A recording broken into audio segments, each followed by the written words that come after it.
श्री सीताराम चंद्राभ्याम नमः।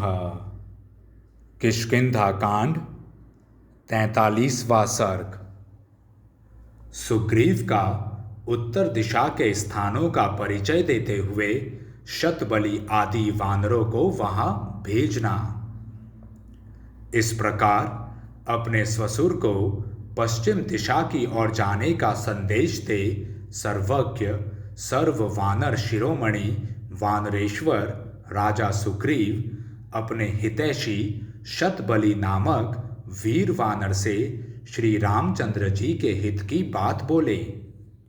पराक्रमी वीर, तुम अपने ही समान 1,00,000 वनवासी वानरों को जो यमराज के बेटे हैं साथ लेकर अपने समस्त मंत्रियों सहित उस उत्तर दिशा में प्रवेश करो जो हिमालय रूपी आभूषणों से विभूषित है, और वहां सब और यशस्विनी श्री राम पत्नी सीता का अन्वेषण करो।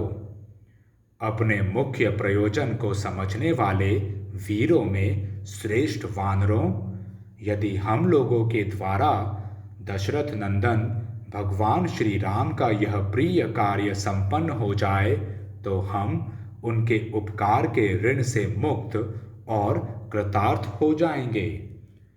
महात्मा श्री रघुनाथ जी ने हम लोगों का प्रिय कार्य किया है, उसका यदि कुछ बदला दिया जा सके तो हमारा जीवन सफल हो जाए। जिससे कोई उपकार न किया हो वह भी यदि किसी कार्य के लिए प्रार्थी होकर आया हो तो जो पुरुष उसके कार्य को सिद्ध कर देता है उसका जन्म भी सफल हो जाता है। फिर जिसने पहले के उपकारी के कार्य को सिद्ध किया हो उसके जीवन की सफलता के विषय में तो कहना ही क्या है।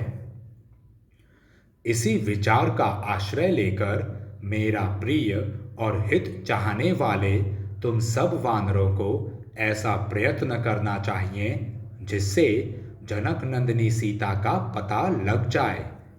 शत्रुओं की नगरी पर विजय पाने वाले ये नरश्रेष्ठ श्री राम समस्त प्राणियों के लिए माननीय हैं। हम लोगों पर भी इनका बहुत प्रेम है।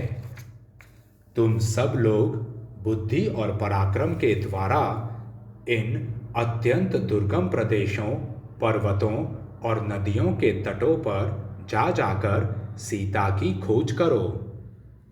उत्तर में मलेच्छ, पुलिंद, शूरसेन, प्रस्थल, भरत, इंद्रप्रस्थ और हस्तिनापुर के आसपास के प्रांत, कुरु, दक्षिण कुरु, कुरुक्षेत्र के आसपास की भूमि, मद्र, काम्बोज, यवन, शकों के देशों एवं नगरों में भली भांति अनुसंधान करके दरत देश में और हिमालय पर्वत पर ढूंढो। वहाँ लोध्र और पद्मक की झाड़ियों में तथा देवदारू के जंगलों में वैदेही सहित रावण की खोज करनी चाहिए। फिर देवताओं और गंधर्वों से सेवित सोमाश्रम में होते हुए ऊंचे शिखर वाले काल नामक पर्वत पर जाओ। उस पर्वत की शाखाभूत अन्य छोटे बड़े पर्वतों और उन सबकी गुफाओं में सती साध्वी श्री राम पत्नी महाभागा सीता का अन्वेषण करो। जिसके भीतर सुवर्ण की खान है उस गिरिराज काल को लांघ कर तुम्हें सुदर्शन नामक महान पर्वत पर जाना चाहिए।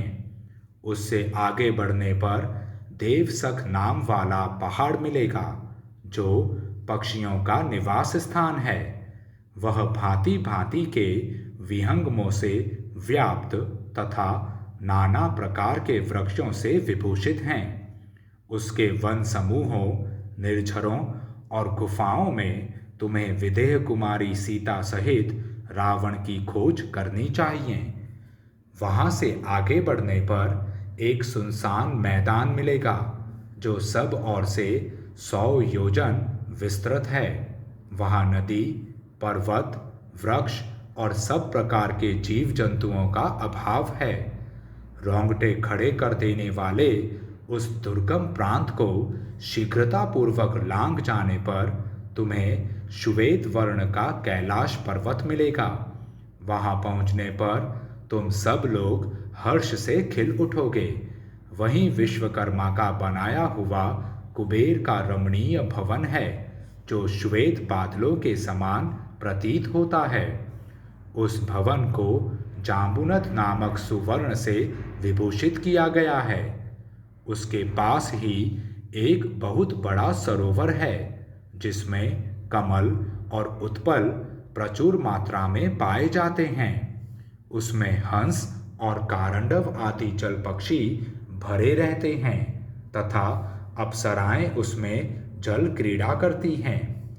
वहाँ यक्षों के स्वामी विश्रवा कुमार श्रीमान राजा कुबेर, जो समस्त विश्व के लिए वंदनीय और धन देने वाले हैं, गुह्यों के साथ विहार करते हैं। उस कैलाश के चंद्रमा की भांति उज्ज्वल शाखा पर्वतों पर तथा उनकी गुफाओं में सब और घूम फिरकर तुम्हें सीता सहित रावण का अनुसंधान करना चाहिए। इसके बाद क्रौंचगिरी पर जाकर वहाँ की अत्यंत दुर्गम विवर रूप गुफा में, जो स्कंद की शक्ति से पर्वत के विदीर्ण होने के कारण बन गई है, तुम्हें सावधानी के साथ प्रवेश करना चाहिए, क्योंकि उसके भीतर प्रवेश करना अत्यंत कठिन माना गया है। उस गुफा में सूर्य के समान तेजस्वी महात्मा निवास करते हैं। उन देव स्वरूप महर्षियों की देवता लोग भी अभ्यर्थना करते हैं। क्रौंच पर्वत की और भी बहुत सी गुफाएं, अनेकानेक चोटियां, शिखर, कंदराएं तथा नितंब ढालू प्रदेश हैं। उन सब में सब और घूम फिरकर तुम्हें सीता और रावण का पता लगाना चाहिए। वहां से आगे वृक्षों से रहित मानस नामक शिखर है, जहाँ शून्य होने के कारण कभी पक्षी तक नहीं जाते हैं। कामदेव की तपस्या का स्थान होने के कारण वह क्रौंच शिखर कामशैल के नाम से विख्यात है।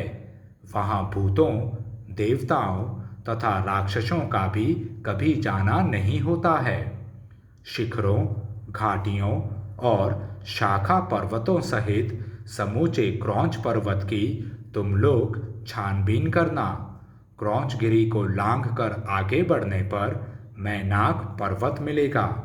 वहाँ मय दानव का घर है, जिसे उसने स्वयं ही अपने लिए बनाया है। तुम लोगों को शिखरों, चौरस मैदानों और कंदराओं सहित मैनाक पर्वत पर भली भांति सीता जी की खोज करनी चाहिए। वहाँ यत्र तत्र घोड़े के से मुंह वाली किन्नरियों के निवास स्थान हैं। उस प्रदेश को लांघ जाने पर सिद्ध सेवित आश्रम मिलेगा। उसमें सिद्ध, वैखानस तथा वालखिल्य नामक तपस्वी निवास करते हैं। तपस्या से उनके पाप धुल गए हैं। उन सिद्धों को तुम लोग प्रणाम करना और विनीत भाव से सीता का समाचार पूछना। उस आश्रम के पास वैखानस सर के नाम से प्रसिद्ध एक सरोवर है, जिसका जल सुवर्णमय कमलों से आच्छादित रहता है। उसमें प्रातःकालिक सूर्य के समान सुनहरे एवं अरुण वर्ण वाले सुंदर हंस विचरते रहते हैं। कुबेर की सवारी में काम आने वाला सार्वभौम नामक गजराज अपनी हथिनियों के साथ उस देश में सदा घूमता रहता है। उस सरोवर को लांघकर आगे जाने पर सूना आकाश दिखाई देगा। उसमें सूर्य, चंद्रमा तथा तारों के दर्शन नहीं होंगे। वहाँ न तो मेघों की घटा दिखाई देगी और न उनकी गर्जना ही सुनाई पड़ेगी। तथापि उस देश में ऐसा प्रकाश छाया होगा मानो सूर्य की किरणों से ही वह प्रकाशित हो रहा है। वहाँ अपनी ही प्रभा से प्रकाशित तपः सिद्ध देवोपम महर्षि विश्राम करते हैं। उन्हीं की अंग प्रभा से उस देश में उजाला छाया रहता है। उस प्रदेश को लांघकर आगे बढ़ने पर शैलोदा नाम वाली नदी का दर्शन होगा। उसके दोनों तटों पर कीचक वंशी की सी ध्वनि करने वाले बांस है, यह बात प्रसिद्ध है। वे बांस ही सिद्ध पुरुषों को शैलोदा के उस पार ले जाते और वहां से इस पार ले आते हैं। जहां केवल पुण्यात्मा पुरुषों का वास है, वह उत्तर कुरुदेश शैलोदा के तट पर ही है। उत्तर कुरुदेश में नील वैदुर्य मणि के समान हरे हरे कमलों के पत्तों से सुशोभित सहस्त्रों नदियां बहती हैं, जिनके जल सुवर्णमय पद्मों से अलंकृत अनेकानेक पुष्करणियों से मिले हुए हैं। वहां के जलाशय लाल और सुनहरे कमल समूहों से मंडित होकर प्रातःकाल उदित हुए सूर्य के समान शोभा पाते हैं। बहुमूल्य मणियों के समान पत्तों और सुवर्ण के समान कांतिमान केसरों वाले विचित्र विचित्र नील कमलों के द्वारा वहां का प्रदेश सब ओर से सुशोभित होता है। वहां की नदियों के तट गोल गोल मोतियों, बहुमूल्य मणियों और सुवर्णों से संपन्न हैं। इतना ही नहीं, उन नदियों के किनारे संपूर्ण रत्नों से युक्त विचित्र विचित्र पर्वत भी विद्यमान हैं, जो उनके जल के भीतर तक घुसे हुए हैं। उन पर्वतों में से कितने ही सुवर्णमय हैं, जिनसे अग्नि के समान प्रकाश फैलता रहता है। वहां के वृक्षों में सदा ही फल फूल लगे रहते हैं और उन पर पक्षी चहकते रहते हैं। वे वृक्ष दिव्य गंध, दिव्य रस और दिव्य स्पर्श प्रदान करते हैं तथा प्राणियों की सारी मनचाही वस्तुओं की वर्षा करते रहते हैं। इनके सिवा दूसरे दूसरे श्रेष्ठ वृक्ष फलों के रूप में नाना प्रकार के वस्त्र, मोती और वैदुर्य मणि से जटित आभूषण देते हैं, जो स्त्रियों तथा पुरुषों के भी उपयोग में आने योग्य होते हैं। दूसरे उत्तम वृक्ष सभी ऋतुओं में सुखपूर्वक सेवन करने योग्य अच्छे अच्छे फल देते हैं। अन्य अन्य सुंदर वृक्ष बहुमूल्य मणियों के समान विचित्र फल उत्पन्न करते हैं। कितने ही अन्य वृक्ष विचित्र बिछौनों से युक्त शैयाओं को ही फलों के रूप में प्रकट करते हैं। मन को प्रिय लगने वाली सुंदर मालाएं भी प्रस्तुत करते हैं। बहुमूल्य पेय पदार्थ और भांति भांति के भोजन भी देते हैं तथा रूप और यौवन से प्रकाशित होने वाली सद्गुणवती युवतियों को भी जन्म देते हैं। वहाँ सूर्य के समान कांतिमान गंधर्व, किन्नर, सिद्ध, नाग और विद्याधर सदा नारियों के साथ क्रीड़ा विहार करते हैं। वहाँ के सब लोग पुण्यकर्मा हैं, सभी अर्थ और काम से संपन्न हैं तथा सब लोग काम क्रीड़ा परायण होकर युवती स्त्रियों के साथ निवास करते हैं। वहाँ निरंतर उत्कृष्ट हास परिहास की ध्वनि से युक्त गीत वाद्य का मधुर घोष सुनाई देता है, जो समस्त प्राणियों के मन को आनंद प्रदान करने वाला है। वहाँ कोई भी अप्रसन्न नहीं रहता, किसी की भी बुरे कामों में प्रीति नहीं होती। वहाँ रहने से प्रतिदिन मनोरम गुणों की वृद्धि होती है। उस देश को लांघकर आगे जाने पर उत्तर दिग्वर्ती समुद्र उपलब्ध होगा। उस समुद्र के मध्य भाग में सोमगिरी नामक एक बहुत ऊंचा सुवर्णमय पर्वत है। जो लोग स्वर्गलोक में गए हैं, वे तथा इंद्रलोक और ब्रह्मलोक में रहने वाले देवता उस गिरिराज सोमगिरी का दर्शन करते हैं। वह देश सूर्य से रहित है, तो भी सोमगिरी की प्रभा से सदा प्रकाशित होता रहता है। तपते हुए सूर्य की प्रभा से जो देश प्रकाशित होते हैं, उन्हीं की भांति उसे सूर्य देव की शोभा से संपन्न सा जानना चाहिए। वहाँ विश्वात्मा भगवान विष्णु, एकादश रुद्रों के रूप में प्रकट होने वाले भगवान शंकर तथा ब्रह्मर्षियों से घिरे हुए देवेश्वर ब्रह्मा जी निवास करते हैं। तुम लोग उत्तर कुरु के मार्ग से सोमगिरी तक जाकर उसकी सीमा से आगे किसी तरह न बढ़ना। तुम्हारी तरह दूसरे प्राणियों को भी वहाँ गति नहीं है।